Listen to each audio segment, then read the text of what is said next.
Emma had always been a planner. She liked knowing what was coming next, having everything in order, and preparing for every possibility. But life doesn't always work that way. One evening, she was sitting on her couch, scrolling through the news.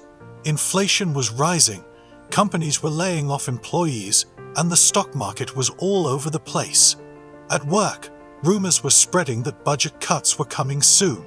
Emma wasn't sure if her job was at risk, but that didn't stop her from worrying. Her mind raced with questions. What if I lose my job? How will I pay rent? What if I can't find another job quickly? What if I have to move back in with my parents? These thoughts took over her days. She couldn't focus at work, her sleep suffered, and she started snapping at her friends over small things.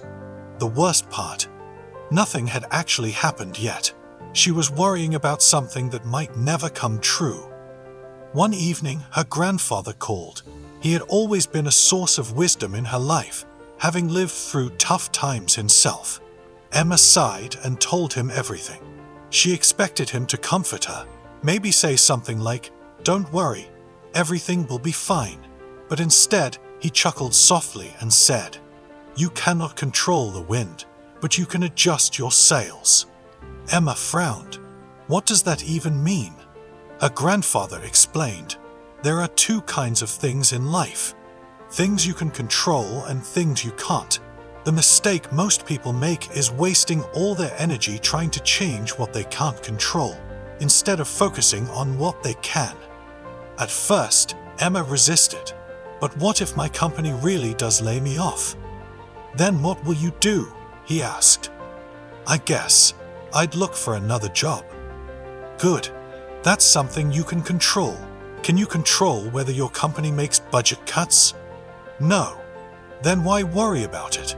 His words hit her like a wave. She had been spending all her time worrying about something she had zero control over, instead of preparing for what she could influence. That night, Emma made a list. She wrote down everything she was worried about and divided them into two columns. Things I can't control: layoffs, the economy, company decisions, inflation. Things I can control: updating her resume, learning new skills, saving money, networking. The next day, she started acting on the second column. Instead of obsessively checking news about layoffs, she spent an hour each evening improving her LinkedIn profile and applying for new opportunities.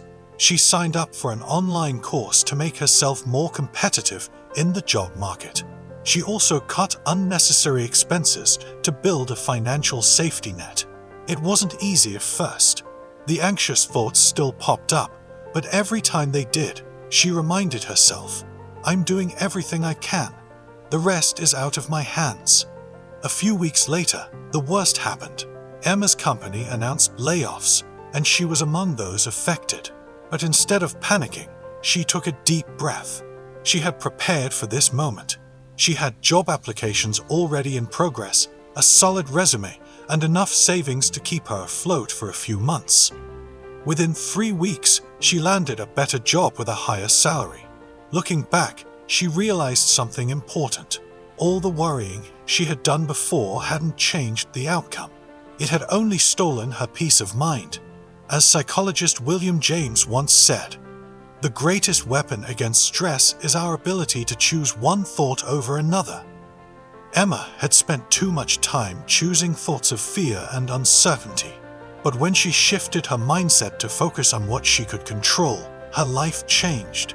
How you can stop worrying about things you can't control. If you find yourself stuck in endless worry, ask yourself these 3 questions. Is this something I can control? If yes, focus on what you can do. Take action. If no, remind yourself that worrying won't change it. Let it go. What small step can I take right now? Whether it's updating your resume, setting aside savings, or learning a new skill, taking action shifts your focus from worry to empowerment. Am I choosing my thoughts wisely? When negative thoughts appear, replace them with constructive ones.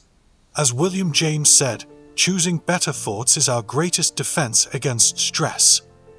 Emma's story is proof that life will always throw uncertainty our way. But the secret to peace isn't controlling the uncontrollable.